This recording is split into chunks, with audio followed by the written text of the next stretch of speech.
اب میں آپ کو مسلم کی ایک عجیب حدیث سنا رہا ہوں، بڑی توجہ سے سنیے گا اس بات کو۔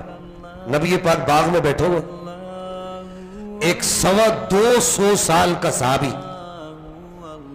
کتنا 225 سال، 225 سال یا 220 سال، دو روایات ہیں۔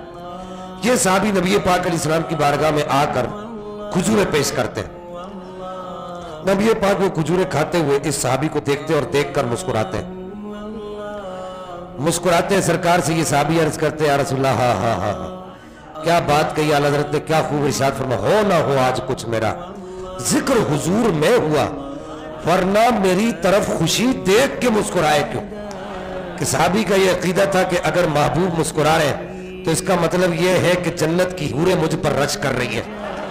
سرکار اسے دیکھ کر مسکرائے تو عرض کیا، رسول اللہ آج آپ خلاف معمول مسکرا رہے ہیں۔ سرکار نے فرمایا سلمان، یہ سلمان فارسی تھے، فرمایا سلمان وہ کیسا وقت ہوگا جب قلیل لوگوں کی جماعت ہوگی اور تو ایران میں کیسر و کسرا کے محلات میں چڑھ کے، ان کے میناروں پہ چڑھ کے تو اذان دے گا اور جمعہ قائم کرے گا۔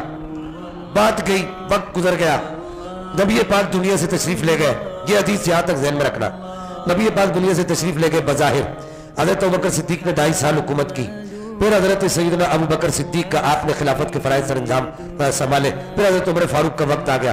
حضرت عمر فاروق کی خلافت کو 5 سال گزرے۔ 5 سال گزرنے کے بعد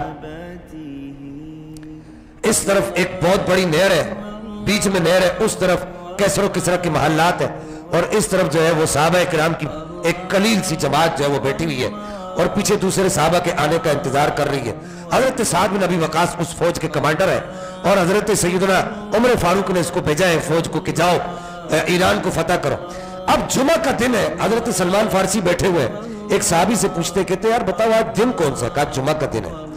کہا اچھا، کہا ہم کتنے لوگ ہیں؟ ایسے پیچھے مڑ کے دیکھا، کہا 55 یا 60 لوگ ہیں۔ کہا اچھا بات سنو، آج جمعہ کا دن ہے، مجھے میرے محبوب نے آج سے 15 سے 16 سال پہلے ایک بات کہی تھی۔ مولوی صاحب سے پوچھو، مولوی صاحب یہ صحابی یہ بات کیوں کر رہا ہے؟ اگر تم نے جس دین کو پروان چڑھانے کی دعوت دے رہے ہو، تم جس دین کو، اگر وہ دین حقیقت ہے تو مجھے بتاؤ یہ صحابہ کس دین کی تبلیغ کرتے رہے؟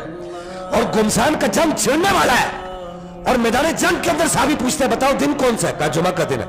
کہا اچھا ہم کتنے لوگ ہیں؟ کہا 55 یا 60 لوگ ہیں۔ کہا مجھے میرے آقا نے آج سے 15-16 سال پہلے ایک بات کہی تھی، کہا تھا کہ سلمان جمعہ کا دن ہوگا اور تو کیسر و کسرا کے میناروں پر چڑھ کر اذان دے گا اور ان کے محل کے اندر تو جمعہ قائم کرے گا۔ حضرت سلمان فارسی نے اپنا گھوڑا دریائے دجلہ میں ڈال دیا۔ سمجھے میری بات کو آپ؟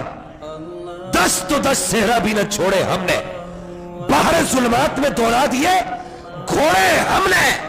یہ گھوڑا سلمان فارسی کا سب سے پہلے ڈالا تھا، کدھر؟ دریائے دجلہ میں۔ میں پوچھنا چاہتا ہوں 2 نمبر دانشوروں سے، مجھے بتاؤ یہ دریائے دجلہ میں گھوڑا ڈلا ہے یا نبی کے علم غیب نے ڈالا ہے؟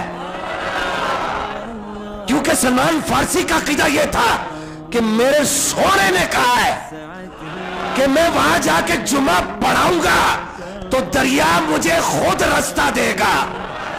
میں نے کہا اگر مولوی صاحب آپ کے سامنے بس گئے یہ چھوٹی سی دعوت فکر رکھ رہے ہیں، اللہ کی قسم دے کر تمہیں کہہ رہے کہ اگر بتاؤ یہ باتیں کرنا بریلویوں کا کام ہے تو مجھے بتاؤ یہ ایران جو حضرت عمر فاروق کے دور میں فتح ہوا ہے اور یہ جو پہلا گھوڑا دریائے دجلہ میں ڈلا ہے اور یہ دریائے دجلہ نے جو رستہ دیا ہے صحابہ کو، صحابہ کہتے ہیں کہ ہم نے دیکھا کہ ہمارے گھوڑوں کی ٹاپیں لگتی تھی اور پانی میں سے دھول اڑتی تھی۔